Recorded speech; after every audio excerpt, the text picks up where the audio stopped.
두 번째 주제는 수행 종류.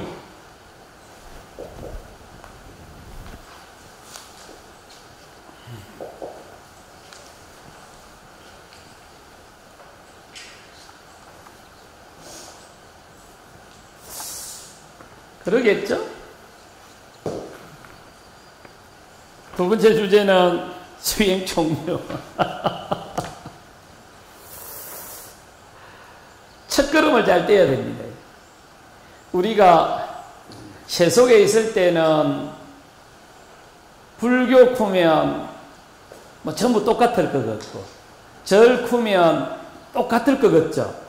그래갖고 찾아갔는데 그 절이 봉사를 위주로 하는 절 같으면 평생을 봉사만 하다가 그게 불교의 전부인 것처럼 생각을 하고, 절을 하는 스님을 만나 놓으면 평생을 절로 하다 50대 되면 간절히 고장이 나거든. 기도를 하는 스님을 만나 놓으면 일생의 목탁이 술차에 깨진다 하니까요. 근데 여러분들은 운수불길해 가지고 수행하는 데 오신 겁니다. 그런데 부처님은 수행을 통상 우리가 이야기하는 그 어떤 종류의 수행을 말씀하셨는지 그걸 경전 원전에 기초해서 말씀을 드리죠. 아마 원전을 여러분들이 볼 수 있으면 좋겠지만 그렇게 하면 시간이 너무 많이 걸려서 나중에 카피는 해드리도록 그리 하겠습니다.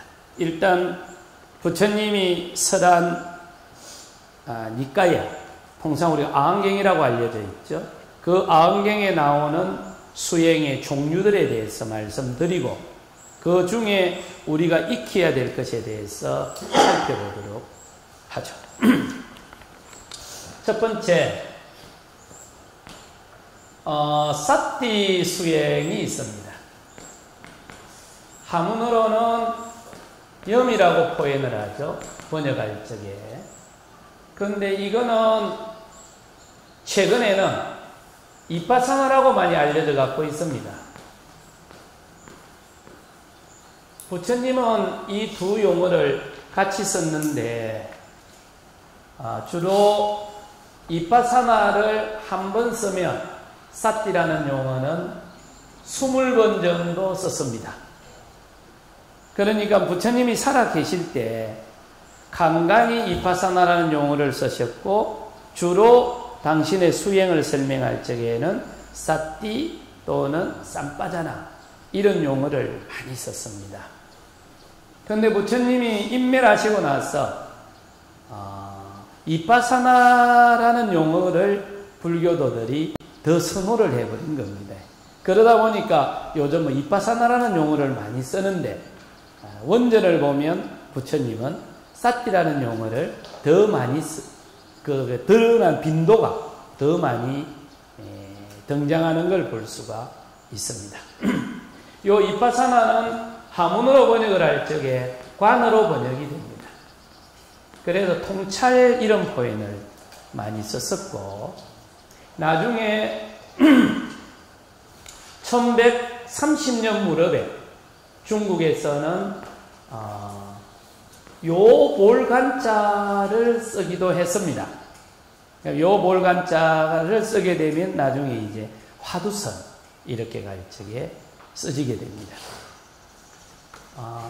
이게 불교 수행의 가장 기본이면서 핵심 수행이었습니다. 우리가 주로 익힐 것도 바로 요 사띠 수행인데 요 사띠 수행에서 포인트가 뭐였느냐 하면 마음 근육을 강화시키는 겁니다. 요 사띠라는 말이 두 가지 의미를 갖고 있는데 원래는 알아차림이라는 용어였습니다. 그런데 이걸 여기서는 마음 근육이라고 표현을 합니다. 신기하게도 우리 팔에 근육이 있겠죠? 이걸 요즘은 포렌식이라 하나. 해체를 해보면 뭐 힘줄도 있고 근육도 있고 신경망도 있고 있겠죠. 근데 신기하게도 마음을 해체를 시켜놓고 보면 그게 근육이 한 가닥 있는 거예요. 마음 근육. 그 마음 근육을 부처님은 쌌디라고 했던 겁니다. 그러면 수행이라는 말은 운동이라는 말입니다. 그럼 우리가 팔 근육을 강화시키기 위해서 엽기나 아령들죠? 그럼 우리가 이걸 운동한다 하잖아. 그러면 마음 근육을 강화시키는 걸 수행이라고 부르는 거예요. 그 수행 운동이에요. 이렇게 보시있어요. 요 정신 또는 마음에 어떤 물적 토대가 있을까요?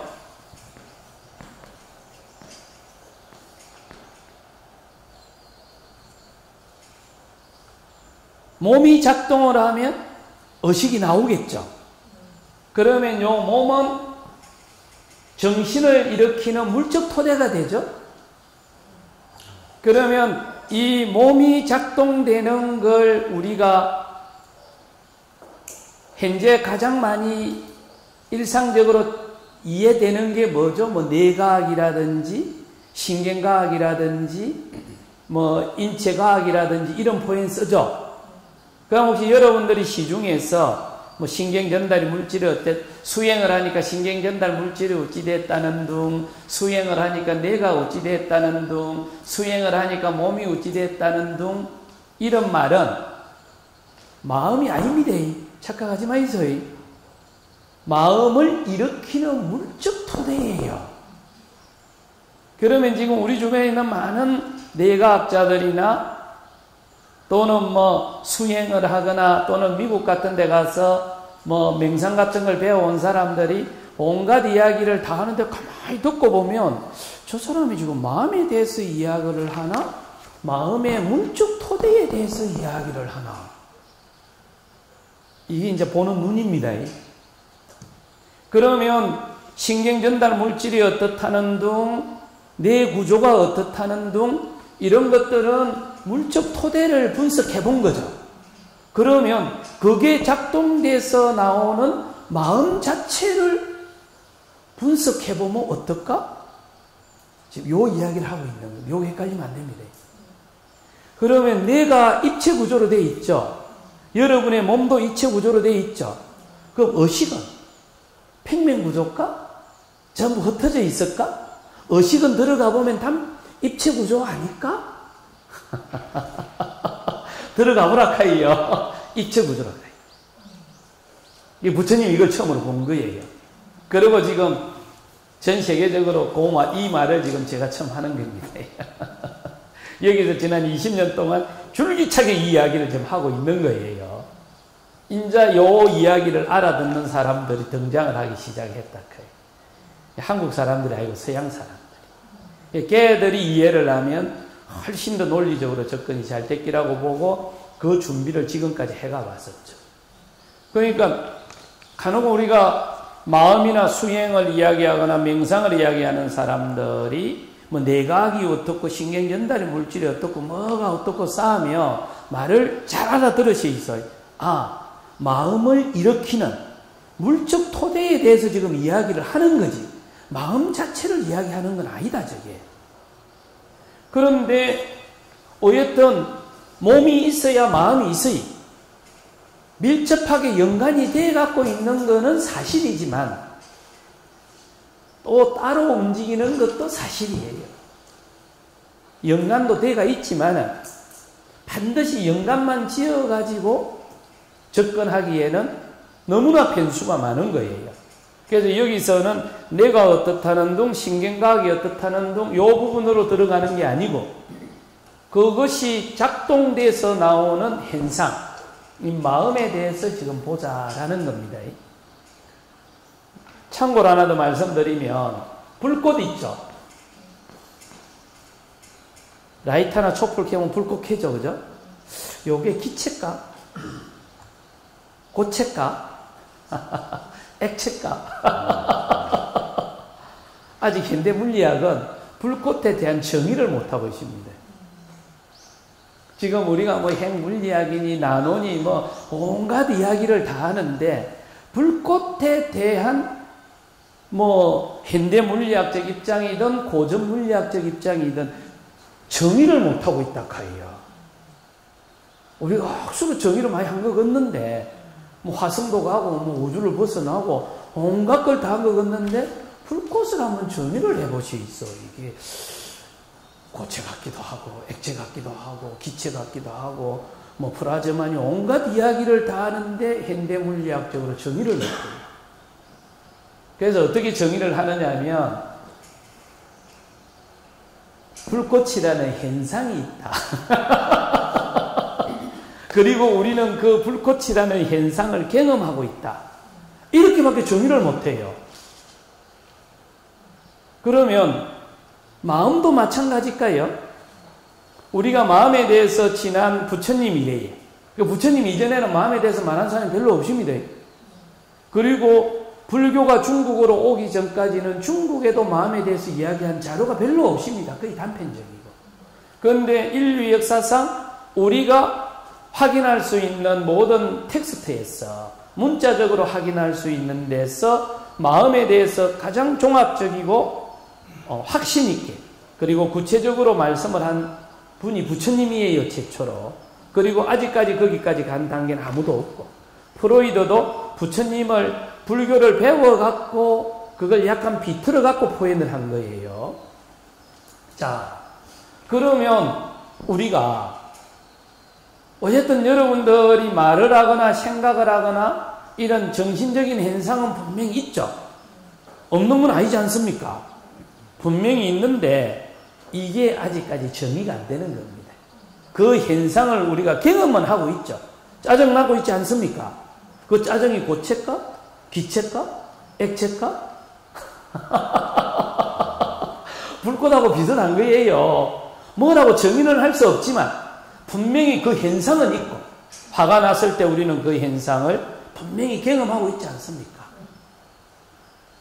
그 애매모호한 걸 지금 우리가 다루고자 하는 겁니다. 그러니까 안 달아지는 겁니다. 그럼 우야입니까? 우야기는 뭐 알아서 하는 겁니다. 아무리 잘 생각해도 속은 거야. 지금 잘못 온 거야. 이런 개념 하나만, 이런 관점 한두 개만 제대로 익히셔도 이 불교를 보거나 세상을 보거나 어디 다니면서 썩을 일은 별로 없습니다. 이게 그걸 해가지고 내가 뭔가 이렇게 이루고자 하는 거는 될 수도 있고 안 될 수도 있지만 누가 이야기하는 걸 딱 보고 내가 판단을 할 수 있어요.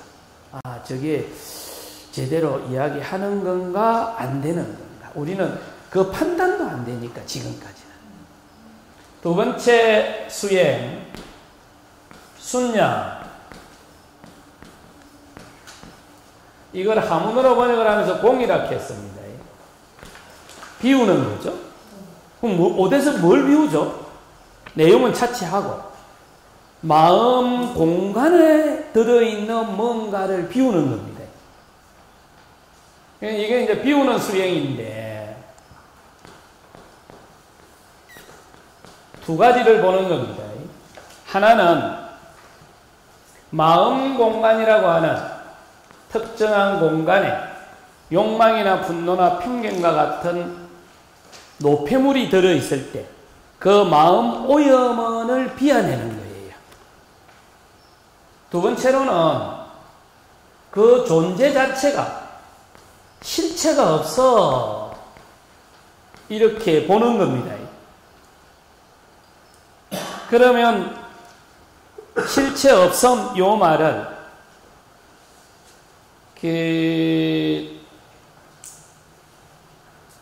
용수의 표현을 갖고 오면 어떤 존재를 극단적으로 확장을 시켜놓고 보면 뭔가 있는 것 같았는데 자꾸 확장을 시켜놓고 나니까 아무것도 없어.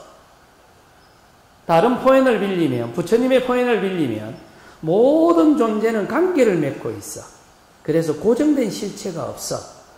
조건에 따라서 관계를 맺었다라는 말은 조건이 바뀌면 계속 바뀔까요?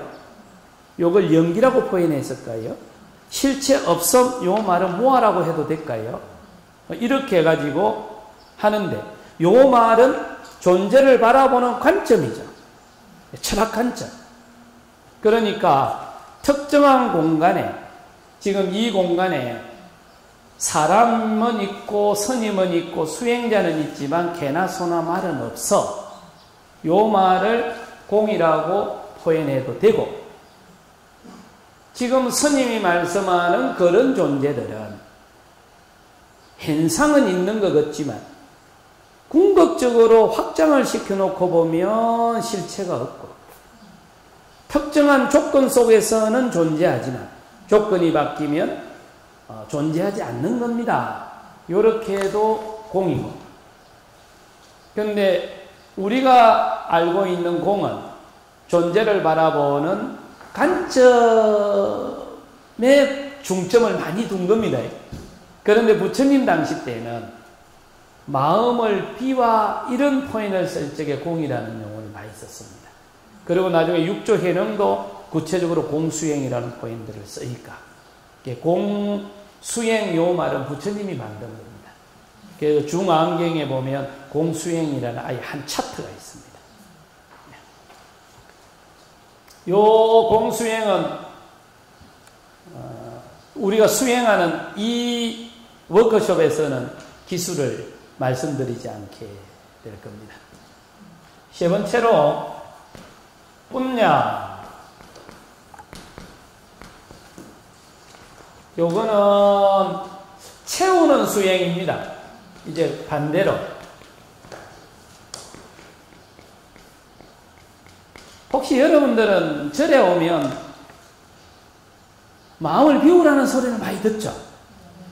혹시 계속 살아가면서도 마음을 비우라는 소리 많이 듣습니까? 마음을 채우라는 소리는 잘 안 듣습니까? 근데 부처님은 공수행을 이야기하면서 동시에 마음을 채우는 수행에 포커스를 제대로 맞춰버립니다. 그런데 공학적으로 비우는 게 에너지 효율성이 좋을까요? 채우는 게 좋을까요? 쉽게 말해서 마음을 비우는 게 쉬울까? 채우는 게 쉬울까? 채우는 게 쉽다고 할까요?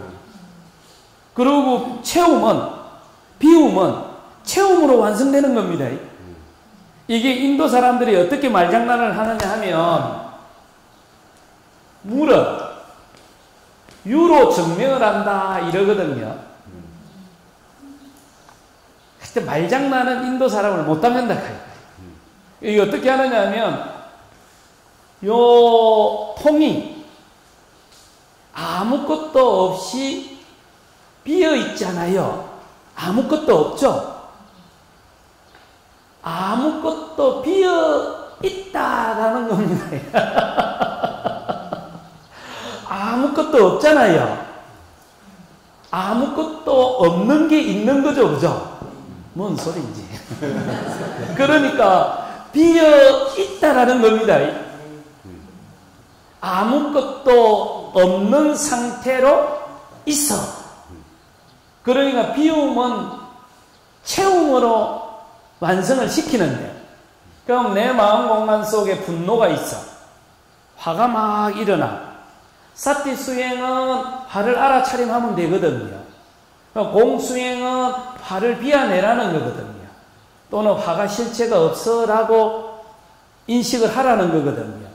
그런데 부처님은 사무량심에서 이걸 당신 아들한테 요 기술을 가르쳐 줄 때는 짜증이 나면 여기에다 자비심을 쫙 채워봐.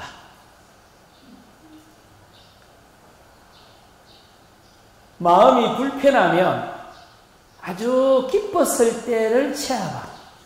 그러면 불편한 마음이 사라져. 이래 빈다고 할 거예요.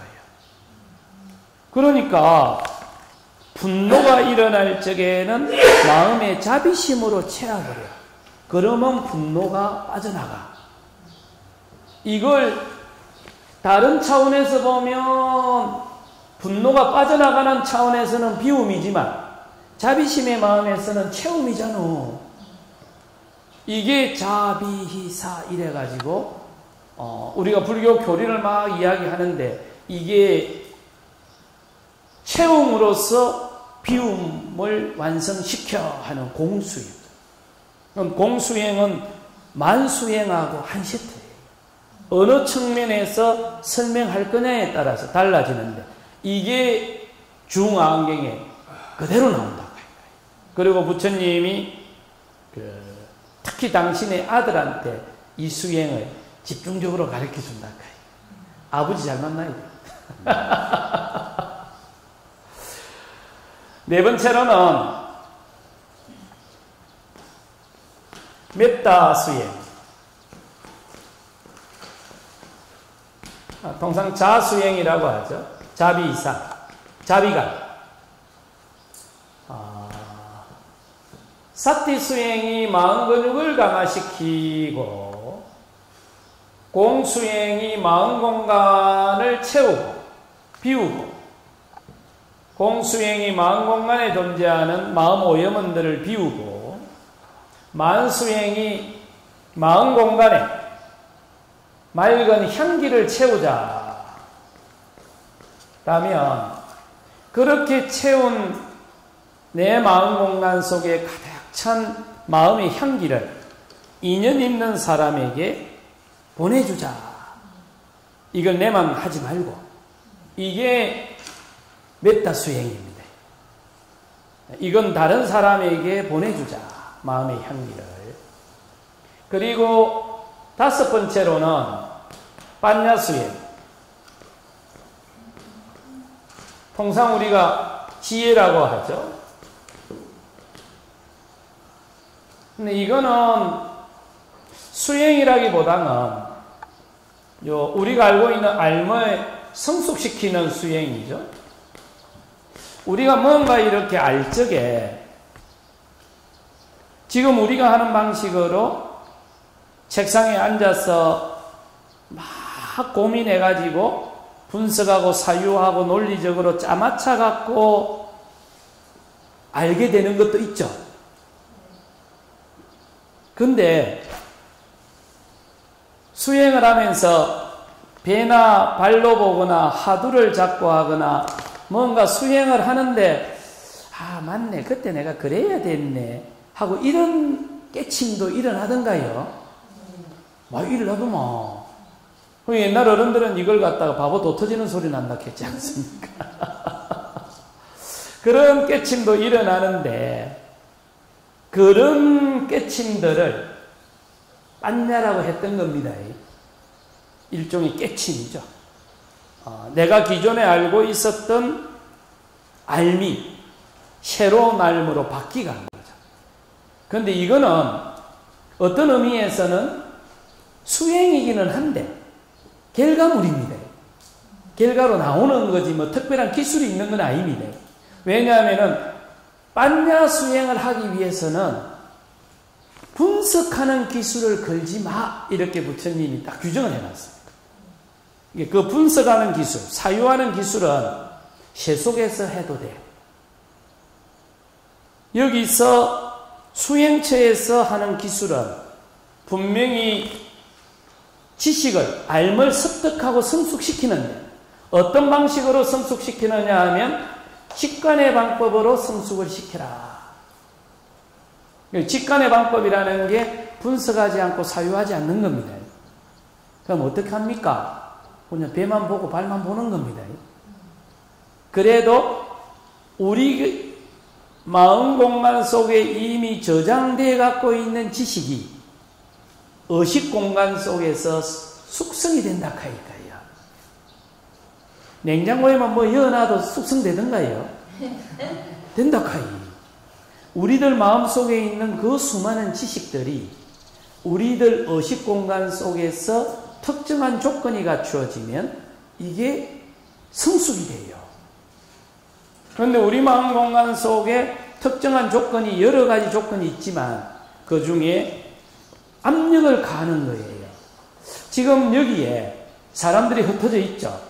그런데 만약 이 공간에 압력이 가해지면 사람들이 이렇게 엉켜들까요?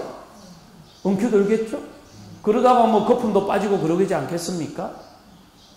혹시 삼매라는 용어 들어보셨죠? 예. 불교에서 삼매라는 용어를 쓰는데 이게 마음 공간에서 발생되는 압력을 삼매라고 합니다. 삼매라는 게 다른 게 아니고 집중 이런 표현을 쓰는데 뭔가에 계속 집중을 하면 집중만 되는 게 아니고 압력이 생긴다. 그러면 제가 이 칠판에 이렇게 밀음도 압력이 생기겠죠? 상처도 생기겠죠? 밀어서 생기는 압력을 만들어내는 기술을 요가 기술이고 상처 갖고 생기는 기술은 불교 기술입니다. 이게 불교 기술은 타격 기법을 씁니다. 요가 기법은 이미지 기법을 쓰고 알아차림 요 말이 타격이라는 말입니다. 그리고 요가 기법은 이미지 기법을 써서 특정한 이미지에다 마음을 갖다 붙여버리는 거예요. 사띠는 마음 근육이라는 표현을 쓰는데 요 말이 친다는 기법입니다. 공학적으로 보면 미는 힘보다 때리는 힘이 큽니다. 그러니까 굴착기 같은데 보면 꼭 누질던가요? 탕탕 치던가요? 돌 같은 거 깰 적에 탁 치죠? 그냥 밀면은 조용할 거잖아요. 그래갖고는 에너지 발생이 안 돼요. 그러면 탕탕 치는 타격 기법이 에너지 발생의 효율성이 커져요, 공학적으로. 그러니까 이게 부처님은 마음 공간을 관리할 때 이 기술을 쓰는 거예요. 타격 기법을 쓰는 겁니다. 가장 기본이. 그 타격 기법을 쓰기 때문에 마음 탄력성이라는 용어가 이제 나오는 겁니다. 근데 그렇게 타격을 하면 압력이 발생을 하는데 그 압력을 갖다가 전통적으로 삼매라고 표현을 한 거예요. 이게 삼매라는 말은 의식 공간에서 발생되는 압력. 삼매력이 좋다 이러잖아요. 삼매가 좋다 하던가요? 삼매력이 좋다 하던가요? 일반적으로. 삼매력이 좋아 이러잖아요. 그게 압력이 크다 이 말이거든요. 그 압력이 커지면 우리가 알고 있는 알매, 거품이 빠지고 그 알미 다른 암과 유기적으로 결합을 하면서 성숙이 돼서 꽃잎이 열리듯이 새로운 알미 안에서 툭 하나 나오는 거예요. 그래서 옛날 어른들은 이걸 표현을 잘 못하니까 바보 도 터진다는 소리를 하죠. 그래서 배를 막 보고 있었는데 기존에 해결되지 않았던 어떤 생각들이 맞네. 그때 그랬으면 됐네. 하고 이렇게 툭 오는데 그런 것들을 딴냐라고 했는데 이거는 수행 기술이 걸린 결과로 오는 거라서 여기에서는 특별한 기술을 걸지는 않습니다. 그렇지만 그것도 중요한 수행이죠. 그래서 혹시 여러분들이 절에 오면 사띠라는 용어를 많이 들었습니까? 비파사나라는 용어를 많이 들었습니까? 지혜라는 용어를 많이 들었습니까? 불교는 지혜의 종교라고 했지 않습니까? 요 지혜가 욕망이나 분노나 편견을 해독하는 해독제야. 부처님은 구체적으로 이렇게 표현을 했거든요. 요 삼독심, 세 가지 독해설을 해독하는 해독제야. 따라서 어떤 의미에서는 불교 수행은 지혜 수행이에요. 그런데 이 지혜는 결과로 오는 거예요. 수행의 결과로. 그러면 뭔가 자양분을 넣어야 되는데 그 가장 기본이 되고 핵심 자양분이 뭐냐면 사띠예요. 그래서 사띠 수행이라는 용어를 쓰는 거고 하는 겁니다. 여기 오니까 사띠 아라마 열해놨죠. 사띠 서쿨 열해놨죠. 마음 근육 강화시키는 요가 전문 학교 이 말이고 지혜를 성숙시키는 자양분을 스스로 생산할 수 있는 그런 공간이라는 의미입니다. 자, 이게 두 번째 주제. 수행의 종류. 자, 여기에서, 통상 우리가 알고 있는 앉아서 하는 수행 잔영, 걸으면서 하는 수행, 행령, 밥 먹으면서 하는 공양령, 그리고 생활하면서 하는 생활령, 이게 전부 사티 수행에 포함이 됩니다. 그래서 이번 워크숍에서는 가장 집중적으로 수행할 것은 앉아서 하는 잔영, 걸으면서 하는 행령, 이 두 가지가 기본 수행이 되고, 이 수행을 통해서 우리 마음 공간에 맑은 향기가 차면 그렇게 차오르는 맑은 향기를 인연 있는 분들에게 공유하는 그 메타 수행, 자비간 수행, 이 세 가지 수행을 익히게 될 겁니다. 기술도 익히고, 그리고 그 기술을 구체적으로 어떻게 다른 사람에게 가르쳐 줄 수 있는지, 그걸 하나씩 보게 될 겁니다. 하두선 수행도 바로 사티 수행에 포함이 됩니다. 연불선 수행도 사티 수행에 포함이 됩니다. 우리가 알고 있는 대부분의 수행, 거의 99%는 불교 쪽에서 나오는 99%의 수행은 바로 사티 수행에 관련되는 겁니다. 자, 여기까지 질문할 거 있습니다.